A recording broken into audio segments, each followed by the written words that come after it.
Ready to go. Thanks very much for joining me. Today, I announce Labor's plan to create jobs, cut power bills, boost renewables and reduce emissions. Labor's Powering Australia plan is fully costed, and we have released the modelling today by Reputex. This is the most comprehensive modelling ever done for any policy by any opposition in Australia's history since Federation. Our plan will create 604,000 extra jobs by 2030. 5 out of every 6 of these will be in regional Australia. It will unlock $52 billion of private sector investment in Australian industries. It will see electricity prices fall from the current level by $275 for households by 2025, at the end of our first term, if we're successful. Over the forward estimates, the costs to the budget will be $683 million. Australian business is leading. It's time that the Australian government caught up. That's why our plan to create jobs, cut power bills, boost renewables and reduce emissions is the right plan for Australia. It has key elements to it, some of which we've announced previously, but today we put it all together in a comprehensive plan to take Australia forward. To modernise the electricity grid with the Rewiring the Nation plan. It's time it was brought into the 21st century. Community batteries for shared storage. Solar banks for households that can't install rooftop panels. We want to reduce Australian Public Service's own emissions to net zero by 2030. It's time that government lead, and a Labor government would do just that. We would exclude the Australian Defence Force, the AFP, Border Force and security agencies from this.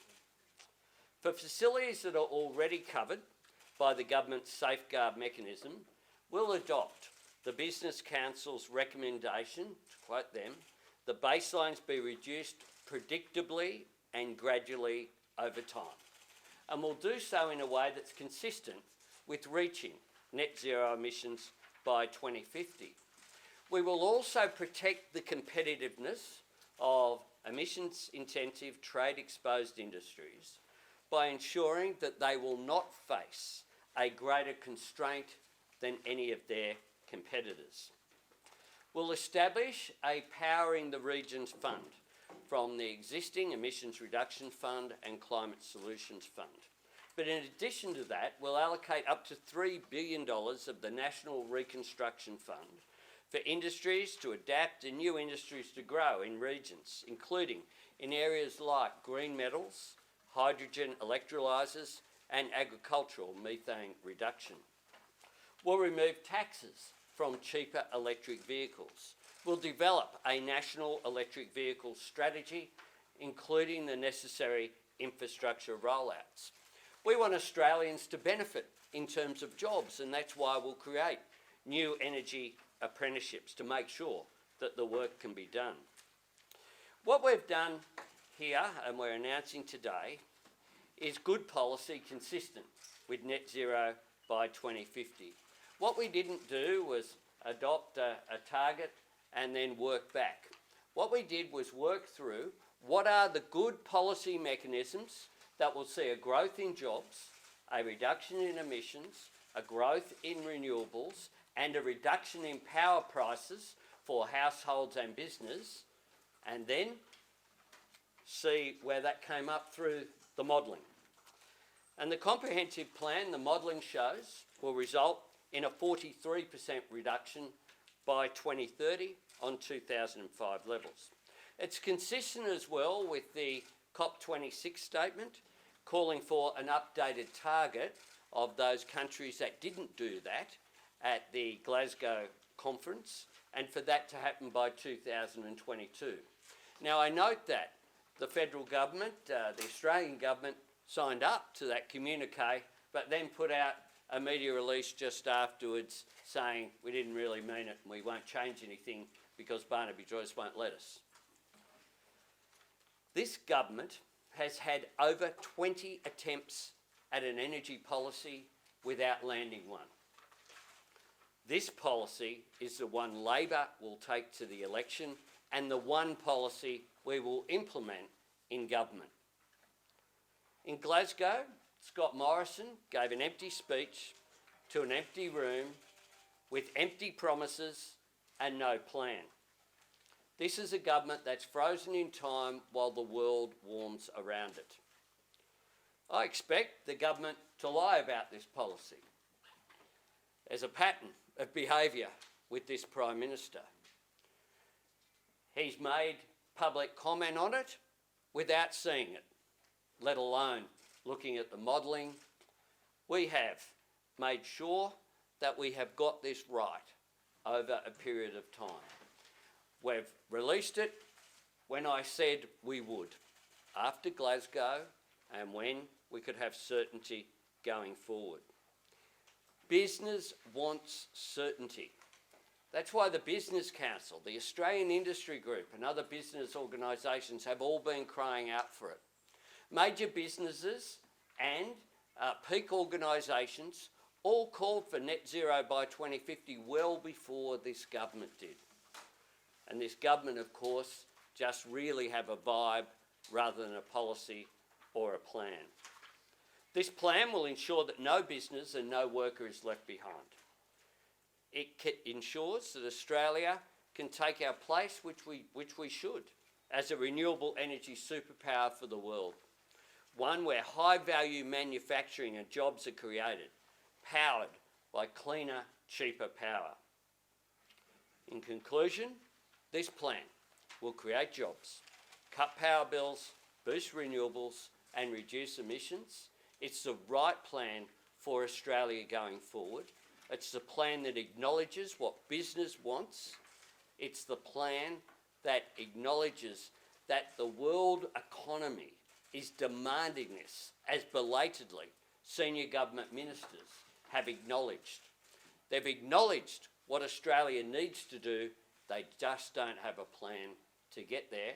A future Labor government does, consistent with our optimistic view that Australia can be a better country coming out of the global pandemic, that we should be optimistic about our future, that we should seize the opportunities that are there due to the natural advantages we have, located in the fastest growing region of the world in human history, with the abundant renewable resources as well as other resources that we have in this country. Our greatest resource, of course, is our people.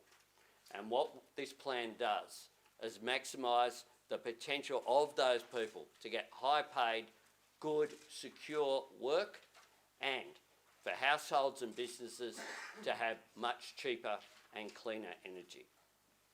Thanks, Anthony. Lower power prices, more jobs, lower emissions. That's what the Powering Australia plan that an Albanese Labor government will deliver for Australians. That's what it will do. Lower power prices, more jobs, lower emissions. Over the last 8 years, Australia has been missing out on the jobs opportunity that is the world's climate emergency. Australians are paying more for electricity than they should be because this government keeps missing the opportunities. And because of Scott Morrison and the Liberal Party, our emissions aren't coming down fast enough to protect our planet for future generations. It'll be up to an Albanese Labor government to fix it, and fix it we will. As Anthony said, we are releasing the most comprehensive modelling that any opposition has ever commissioned and released to support a policy.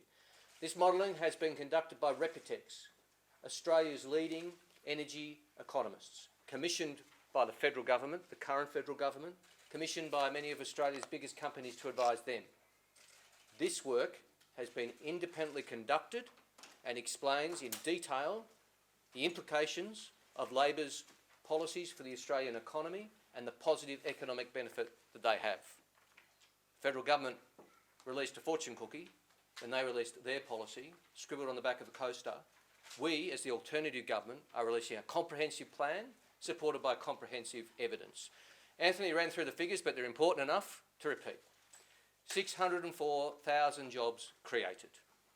Energy bills, which will be $275 for the average house, lower in 2025 than today, and $378 lower by 2035. 5 out of the 6 jobs created in Australia's regions, the regions that have powered Australia for so long, the Hunter Valley, Central Queensland, the Pilbara, the Latrobe Valley, they will be the same areas that will power Australia into the future. That's why the regions are the big winners under Labor's plan.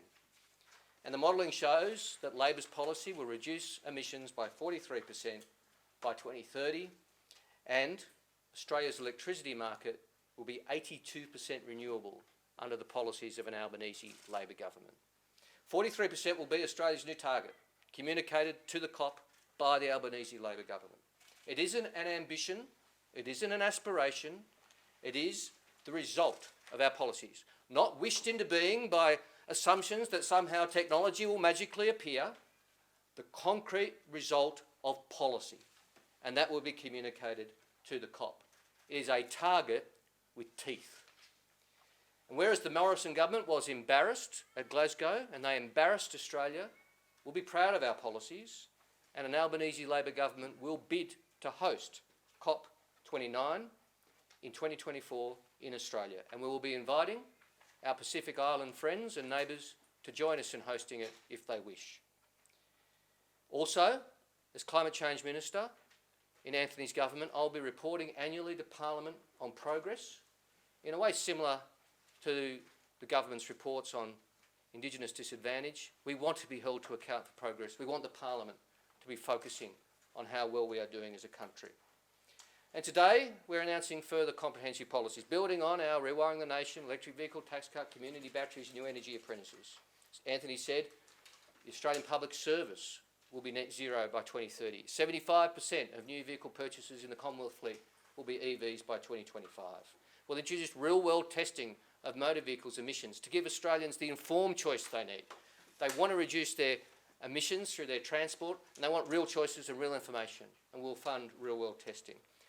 We'll fund 85 solar banks across Australia to open up the renewable energy revolution to those who can't afford solar, or who are renters, or are in strata where they can't get solar panels. These people deserve the reduced prices that come with having solar energy, and our solar bank policy will complement our community battery policy as well. And then turning to the safeguards mechanism. Now, as you know, the Abbott government told the Australian people they would introduce the safeguards mechanism to ensure that carbon pollution by the biggest emitters wouldn't go up. It isn't working. Emissions have gone up from these facilities by 7% since it was introduced. The Business Council of Australia has said, with an enhanced safeguard mechanism, we can send clear signals to the market, drive investment and deliver more jobs in stronger regions. The Business Council's right. The AIG has called for the same reform. So an Albanese Labor government will ask the Clean Energy Regulator to gradually reduce the emission baselines for entities currently covered by the safeguards mechanism to be consistent with net zero. We will require the Clean Energy Regulator to ensure that any emissions-intensive trade-exposed facility will face a carbon constraint no more onerous than their international competitors. That has been factored into the modelling. That instruction to the Clean Energy Regulator is factored into the emissions reductions we achieve. Now, the Liberals and Nationals will say all sorts of things about the safeguard mechanism. All sorts of scare campaigns will be waged, but the government will have some explaining to do. Why does this Liberal National government think they know more about business than business knows about business? Why does the Morrison government think they know more about business than the Business Council? Why does the Morrison government think they know more about industry than the Australian Industry Group? We want to work with industry. We want to work with business on this massive economic opportunity. We want to be partners with business. Anthony as Prime Minister, me as Climate Change Minister want to be equal partners with Australia's business in this massive economic transformation. The Morrison government thinks business is wrong. Well, we'll be business's partners. The Morrison government is business's enemy. By rejecting the recommendations of the Business Council and the AIG, Scott Morrison and Angus Taylor are working against the interest of the Australian economy and Australian business. In addition, as Anthony said, we're announcing 2 initiatives to support industry, particularly with a focus on regions, the Powering the Regions Fund and the allocation under the National Reconstruction Fund for decarbonising existing industry in the regions, for development of new energy industries, including green hydrogen, and workforce development and skills development. So 8 years of denial and delay is 8 years too many. 8 years of policy chop and change has to end. It's time for a federal government that understands that the world's climate emergency is Australia's jobs opportunity. The federal government that will understand that will be the Anthony Albanese Labor government. Mr. Albanese, Thanks, mate. One at a time. We'll go. $275 is a big claim to make, and Australians have seen lots of claims in the past for household benefit from climate policies. So how sure are you that that 275 is robust when you've only got 3 years to deliver it, from 22 to 25? What calculation are you making now about what a household bill is currently, and what is it about this new policy? Is it the grid investment or something else that actually generates that $275 benefit? Well, I don't think, I know. I know because we have done the modelling. The modelling is available. We're releasing it here today. That is the average reduction in power prices from today as a result of the suite of policies which we've announced. 2 things the government's going to say off the bat. One of them, Mr. Bowen alluded to.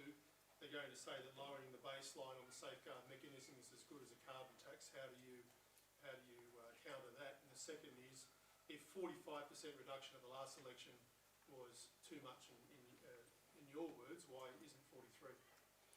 What we've done with our plan is to outline the policies going forward, each of which are positive policies to grow the economy, to grow jobs, to lower energy prices. So we haven't done a figure and then worked backwards. What we've done is outline good policy development, consistent, it must be said, with what overwhelmingly business is calling for.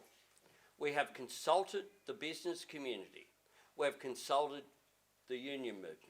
We've consulted very, very broadly. We've sat down with economists. We have sat down with experts across a range of areas, and you would agree, I would hope, that we've been patient as well to make sure that one of the things that I said was that we would have one announcement this term. We've done that. We're very confident that this is exactly the right policy going forward. It's consistent with getting to net zero by 2050. We know as well that as over a period of time, technology has got better, of course, and renewables have come down in price. The benefit of the shift to clean energy is there for all to see. Business know it, industry knows it, everyone except for the federal government. Mr. Bowen, just on the detail of the safeguard mechanism, is it the case that it only applies to businesses that it currently applies to, that no new entrants will ever come into the scheme? Is that? We are not changing the architecture, Phil.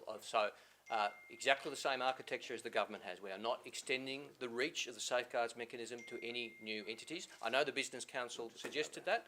We've adopted the Business Council recommendation on the baseline, but we feel those entities who are currently covered is the right policy balance. So just further to that, is it the case that it's the aggregate of all those entities that has to come down to net zero by 2050, not each company? Yeah, and the Clean Energy Regulator will do a case-by-case analysis of each facility, working with the facility. Every facility is different. Yes, And they recognise, already recognise under the government's framework, that not every facility will change at exactly the same trajectory. So it will be done facility by facility by the Clean Energy Regulator with the instructions from the government to be consistent with net zero, which, by the way, 2/3 of the facilities are committed to net zero already. So this framework will assist them achieve it. Phil, hang on. So I'm going to give everyone a go. We're going across. I was going to you, but he's jumped in. You're next. Sorry, back on Mark's question, and I don't think you answered it actually, Mr. Albanese. I've read the document, you're trying to save something like 213 million tonnes from under the safeguard mechanism from the biggest polluters. How does that not translate to higher consumer costs, given that's quite a lot of carbon to be abated, and abating That's not right. Because one of the things that businesses know, and the reason why the Business Council has adopted the position they have in Australian Industry Group, is that shifting to cleaner energy is shifting to cheaper energy and lowering business costs. Just like when you, if you have solar panels on your house, you've made a decision to invest and spend capital, spend some money, you get a return on that over a short period of time. For the average household, it's about 5 or 6 years. From that point on, you are better off. From that point on, you are in a good position, which is one of the reasons why a range of the policies that we have, the investment vehicles that we've spoken about, are about assisting business through that period, through be it grants or loans, in order to make sure they get that investment so that their costs actually come down, not up. That's why a range of businesses, if you speak to BlueScope Steel, other businesses that are looking at transitioning their energy needs, it's about reducing their costs, not increasing them. 100%. And what was businesses calling for is certainty to assist them on that trajectory. That 9 out of the 10 top emitters, 2/3 of all the facilities covered, are already committed to net zero. They want a stable policy framework. They're begging for a stable policy framework. Their representative peak groups, the BCA and the AIG, who do not come at this with a radical bent, who come at it with a clear and well-considered approach. And as Anthony said, one of the biggest, of course, impulse on the cost of production is energy. Energy costs will come down as a result of renewable energy being unleashed, primarily through the Rewiring the Nation policy, which the modelling finds, and I invite you to go through the modelling, and these aren't Anthony's figures, not my figures, the independent modelling by Australia's preeminent economic, environmental and energy economists. Yep. Mr. Butler, last election you wanted to be the treasurer of this country, so you're familiar with financial books, but to both of you, the $24 billion in public investment, where in the budget does that come from? Well, that's mainly the Rewiring the Nation Corporation, which will be an off-budget fund in keeping with traditional and accepted bipartisan budget mechanisms like the CEFC and other off-budget funds. Well, that was announced in my first budget report. Yep. Just a technical question. What are you assuming the carbon price will be over the course of your plan? And second one is on, you want to get more people driving EVs in this country. The car makers say our settings are not right in terms of our emission standards. What are you doing about that issue? Well, Jacob, in terms of the cost of abatement, the baseline in the government's modelling, just like alternative budget accepts the current government's budget as the baseline, this accepts the government's position as the baseline, and then calculates the impact of Labor's decisions on that, and you get the emissions reduction as a result. What is that figure? It's the same figures in the budget system. It's in the government's figure. Yeah, same as the government's figure. Which is what? It's the government's figure. I think it's $24, isn't it? $24, as you've reported, Jacob, as I recall. That's correct, and that's accepted as the baseline. In relation to electric vehicles, we've obviously worked hard on our electric vehicle policy, hence we want Australians to have more choice. We want to reduce the cost of EVs by cutting the taxes. Mr Morrison and Mr Taylor like to talk about taxes. How about they cut the taxes on EVs? We want Australians to have informed choice, hence the real world testing. Now the FCAI has introduced a voluntary code. We want to see that work, and we want to let them get on with that on a voluntary basis. We don't feel the need to introduce a mandatory code. Catherine? Follow on EVs. No, Catherine, sorry, but I'm giving everyone a go if we're going across. A couple. You said that the emissions-intensive trade exposed sector would not face any more onerous measures than their overseas Correct. counterparts. But will the ETs also be compensated in the way that they were under the clean energy package or not? That's the first question. Second is, what proportion of your promised abatement is coming from offsets? Is there any proportion of the abatement to 2030 coming from offsets? And also, this is the third, yeah, the science would say, you know, notwithstanding the fact that you've done some modelling and you've arranged some policies, you've worked out what abatement you can achieve, the climate science would say that the target should be higher than 43% and in fact significantly higher. I'll do the last one. Okay. Response to that. I'll do the first two, and the leader's going to do the last one. In relation to, I can't remember what order you asked them in, Catherine, but I'll answer them in the order that they come to mind. In relation to the mix between abatement, direct abatement and offsets, that will be open to the entities to work out their least cost mechanism. The modelling assumes 50% either way. So the modelling assumes that 50% of the abatement will be achieved by direct investment to reduce emissions and 50% will be achieved by buying offsets, which will, of course, re-enliven the carbon market in Australia and the ACCU market, which is a good thing. That creates economic activity as well. But ultimately, that's the, I think, sound assumption that the modellers have made. But ultimately, it's up to the facilities as to how they achieve their abatement in line with the Clean Energy Regulator. In terms of compensation, that will be up to the Clean Energy Regulator, but the instruction of the Clean Energy Regulator is that no ET will face a higher carbon constraint than their international competitors. So that will be their primary mechanism. They'll look at the international competition. They'll work cooperatively with the facilities, as they do now.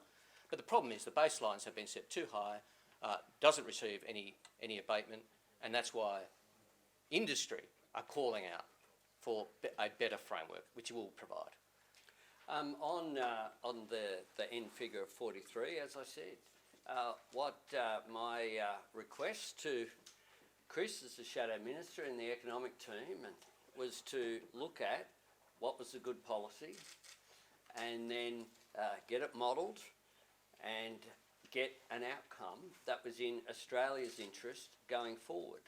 We think the difference between what we are putting forward here and the government's position is that if we are successful next year, we'll be able to go to an international climate change conference and not be in the naughty corner. Our figure is pretty consistent with Canada, for example, who have a 2030 target of 40 to 45. Canada's economy is very similar to Australia's. We think that we have got absolutely the balance right, because one of the things that I wanted to make sure is that we have a policy that doesn't leave people behind, that supports industry, that supports jobs, that gets the balance right. This government haven't got the balance right. This government have higher power prices because of their failure to act. They have less jobs because of their failure to act. They've warned about international action, including in trade and other measures, but haven't done anything about it to alleviate that. So this government are very vulnerable going forward, and Australia's in a position as well, whereby going forward, they will, I think, not be in a position by next year's Conference of the Parties held at Sharm el-Sheikh to be able to continue to say our target's 26 to 28. But they're not being honest with the Australian people. Like at the last election, they said they were opposed to net zero by 2050. Here, they're not even being honest with themselves. They say they've got a target of 26 to 28, but they'll achieve 30 to 35. But they won't legislate any of it, and they won't really commit to any of it because it's just a vibe. I think that we need to be honest and fair dinkum with the Australian people going forward. You and you. Yeah, just on the issue of getting the balance of emissions reduction ambition right, independent think tank Climate Works at Melbourne Uni, among others, have forecast that state action alone with their renewable energy targets and EV policies will get the country to around 42% emissions reduction. You've also cast high integration of renewables as a great economic activity, and at the same time you've already today been criticised by green groups for not going hard enough on emissions reduction. Have you been too cautious? Have you been overly cautious, perhaps, not to use that loaded language? Have you been overly cautious in terms of getting the balance right? Could you have gone a bit harder? We've got the balance right. This is a Labor plan. It's a Labor plan for jobs. It's a Labor plan to cut energy prices. So you're not going harder than the state's action, though? I can deal with it. You finish on it. Yeah, I do note this about state plans, is that Scott Morrison, I notice, has been out there criticising our plan without seeing it, but, you know, he just makes things up, so I guess you don't have to look at things in order to make comment on it. But The Liberal state governments of New South Wales and South Australia both have 50% targets by 2030, and Tasmania has 100% by 2030. So I suggest you have a chat with Dominic Perrottet. And I also note that today I welcome the fact that the New South Wales government is announcing a renewable energy zone in the Hunter. That's good policy. That's forward looking. There's one in New England as well that Barnaby Joyce is opposed to. I can't understand why they're opposed to investment and jobs in their own electorates. Just on the detail of your question, Mike, in relation to state policies as opposed to state targets are already reflected in the government's target, or the government's projection, I should say, is our reading of their modelling. Not their targets, but exactly the actual state policies are already reflected in the government's baseline. So that's not quite, with respect, an accurate reflection of the two models. It's adding in some apples and pears type equations.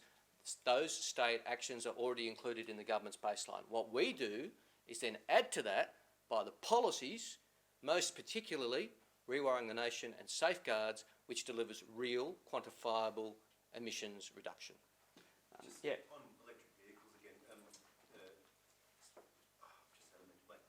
We can come back to you if you want. Transport emissions is one of the fastest growing sectors in the country, 60% up since 1990. This policy is reducing Nissan Volt by about $2,000. It's only contributing, I think it's 1% overall to the extra reduction in emissions. What's your message to car makers like Volkswagen, who come out and publicly said Australia is missing an opportunity here? We're not sending our EVs to the country until they get the settings right. Why didn't you go further than this? Car makers are acting. I drove a hydrogen fuel cell Hyundai around Parliament House for laps during the week. I think with Channel 9 to give you the free plug to pay back the footage. And what their representative told me was that their latest importation of vehicles here, they sold out every one of the vehicles in hours. There is a massive shift towards replacing diesel vehicles with hydrogen fuel cells and petrol, internal combustion engines, with electric vehicles. We think that lowering the price, particularly the measures that we have on fringe benefits tax that are aimed at the fleet. If you look at Australian vehicles, in Australia about 1/3 of new vehicles from the figures when I was Transport Minister, it might have changed a little bit, for fleet vehicles. And that's how they enter the market. If you change the price particularly aimed at that, you really provide a significant incentive. And businesses across the board are doing that. State governments are doing it, the federal government's doing it, and guess what? We'll still have a weekend. Can I just add to that in terms of, can I just add to that, James, in terms of the detail, everything Anthony said, just to add to, Anthony's right, you mentioned the tariff reduction, you didn't mention the fringe benefits tax abolition on electric vehicles would actually reduce the cost of a car in that range by $9,000, then add that to the tariff reduction, and you've got a very significant reduction. And of course, as Anthony said, the fleet is a very big part, and then after 3 years, on average, the fleets sell their cars, and then it hits the second-hand market. So it'll take 3 years or so to flow through to the second-hand market, but that's a very important part of our policy. Just here. Thank you. Two questions. First of all, can you please clarify whether your 43% target by 2050 will be something that you're looking to legislate if you win power? And second of all, you've said at length here that, you know, business wants more ambition, and so you're doing what business wants, flat out thing with more ambition. But your 43% target is slightly lower than what was taken by Labor to the 2019 election, and the Business Council of Australia earlier this year called for a 46 to 50% cut by 2030. So why not, if you're really in step with business and if you're really listening to business ambition, why are you kind of going a little bit behind them? Why not match what they're doing? Because on one level you're saying we're giving business the ambition it wants, but you're not quite getting there on your target. Well, this is a Labor policy.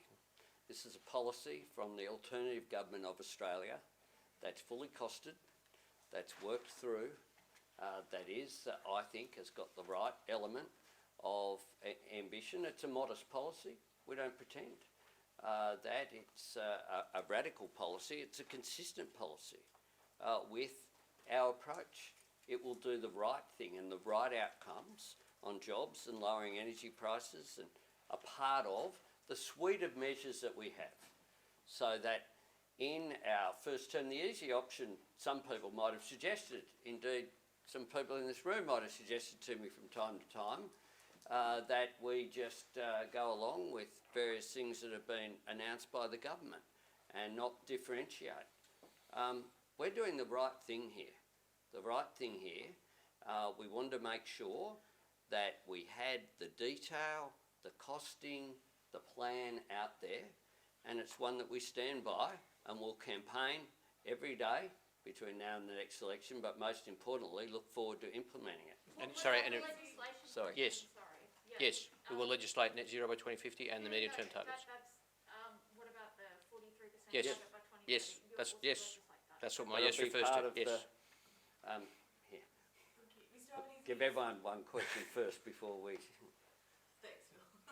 Just in terms of the number of jobs that you're spruiking here, how many jobs will also be lost from industries that will either be phasing out their work or will have a net negative benefit from this policy?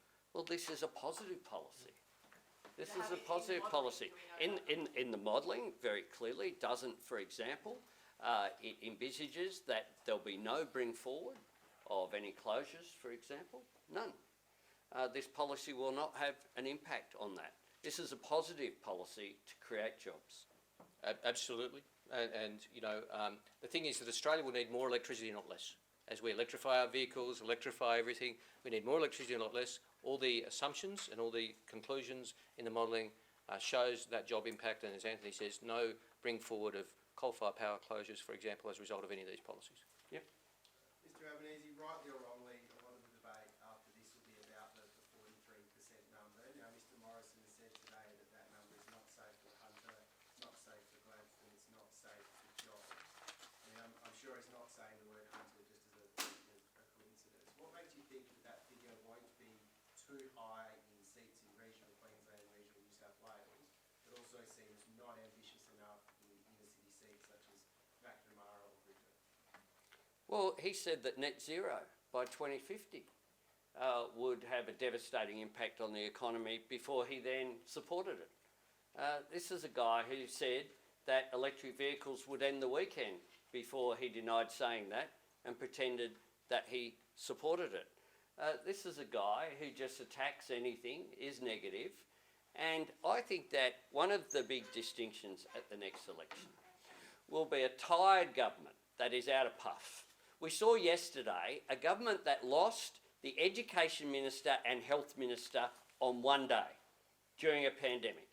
We see another retirement from government ranks this morning in Damien Drum. We see a government that doesn't have a plan for today, let alone any concept of a vision for tomorrow. I think that the first step towards creating a better future is being able to imagine one, being able to set in place then concrete plans to do so. Scott Morrison wants to be elected and have a second decade in office based upon just negative plans. He stood up a few weeks ago before Glasgow, just in the days beforehand. They did a press conference. They didn't release modelling. They just released kind of a vibe. They now stand in the parliament and give speeches about how legislation is bad. I think that this is a government that don't deserve a second term in office. This is just one of the policy announcements that we'll be making coming days. Those people who've been here for this term know that I said, outlined at the beginning of my leadership, what the plan would be. The 4 stages. We're now in the 4th quarter. The wind's at our back. We'll have this today. We'll have a major campaign rally on Sunday. More to come. Watch this space. But we'll be putting forward a positive, optimistic view of Australia's future. Just on the question of fuel standards, surely if you had a more aggressive approach to fuel standards, you would get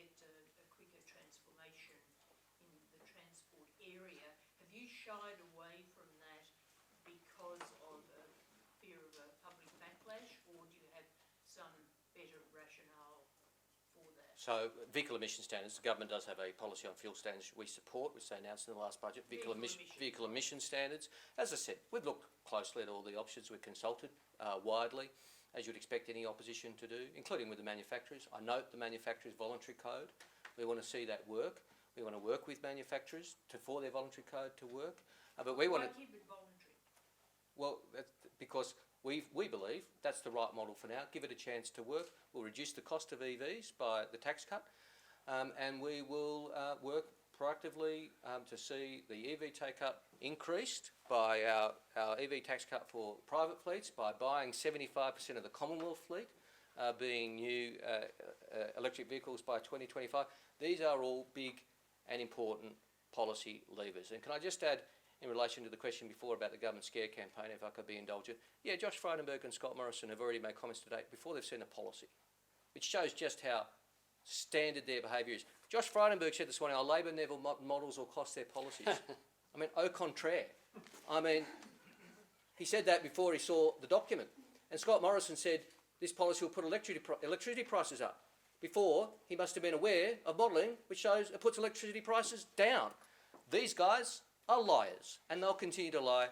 We're up for a good, strong debate about Australia's future. Mr. Bowen, you talked before about, I think you was talking about you've taken some of the government's assumptions and built on them, and then in the government's modelling, it had that sort of magic sauce, the secret sauce being 15% of the case to 35%. Are you accepting that one, that assumption? And asking the same question a different way, is there any assumption about technological change that underpins your 43%? Well, the difference is we have accepted the government, as you would expect. So you've accepted the secret sauce? Andrew, if I could just answer the question you just asked with respect. Of course, the modellers, when we say we didn't do the modelling, our independent modellers, Reputex, took the government's modelling as the baseline and then worked out what would change as a result of our policies. And they worked out, for example, that our safeguards mechanism would encourage firms to adopt new technology. Now, we accept it, we've always accepted, we've never said to the contrary, that new technology won't play a very important role in getting to net zero. What we just don't think is it'll just sort of happen without a policy framework, like the safeguards mechanism change, to encourage and work with industry to adopt that new technology. That's the difference. You know, a more minor policy we're announcing today, we haven't mentioned because it's just one of the suite of policies, is a modest $8 million investment in the development of the Asparagopsis seaweed, for example, to help reduce methane emissions. That's technology. That's technology, but it'll require investment. You can't magic it up. You can't assume it'll happen.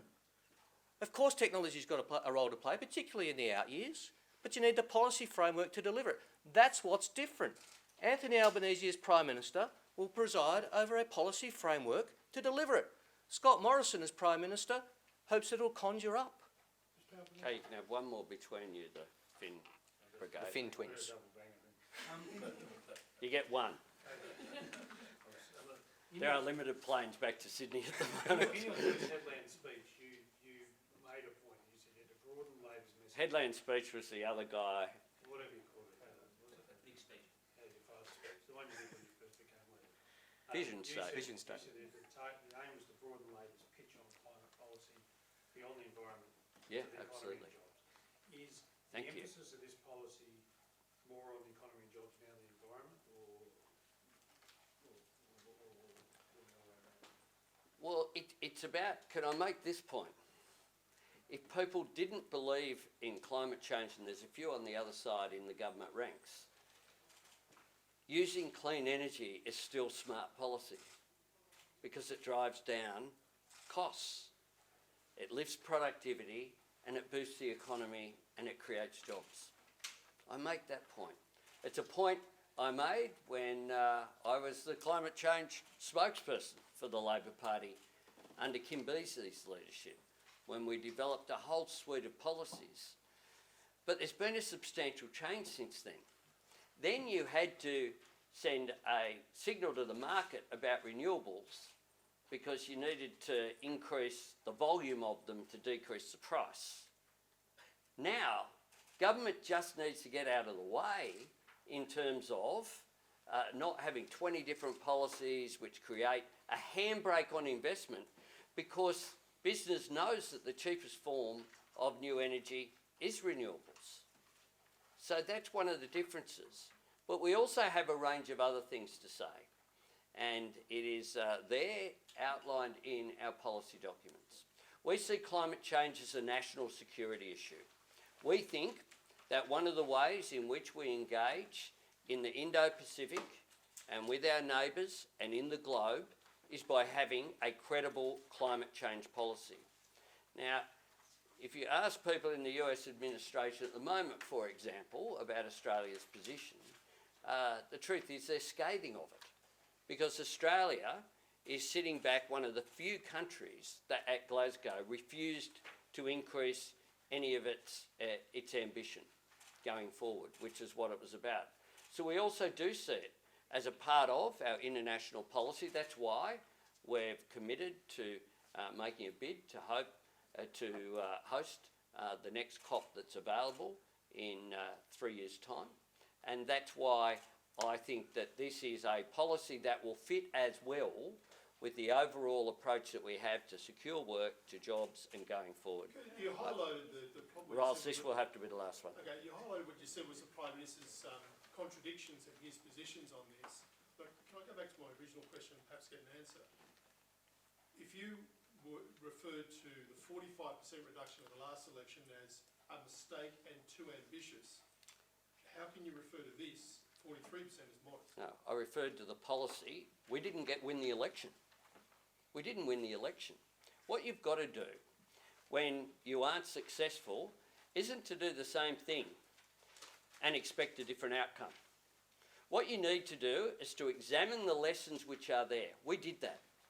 We did that, and I stood up at the National Press Club and outlined, when we released transparently the first stage of our four-stage plan was review. Before, then we did the vision statements, second. Then we did the platform through our national conference. Now we're doing the policy. And one of the lessons, if you go back and have a look at the Weatherall-Emerson review, was that there was difficulty answering some of the questions of cost and economic impact. The Labor Party has commissioned this. We went to an independent, the most serious body that we could find. It's at a substantial cost, have modelled it. It is more substantial than any policy analysis in terms of economic costing, than any policy that has been released in any area by any opposition at any level of government in Australia. That's the lesson. That's the lesson. That's why this is right, this policy. We didn't pick a figure and then not be able to explain how we can get there. What we've done is outline a series of policies, and you can see how much they contribute to the reduction in emissions going forward. Thanks very much.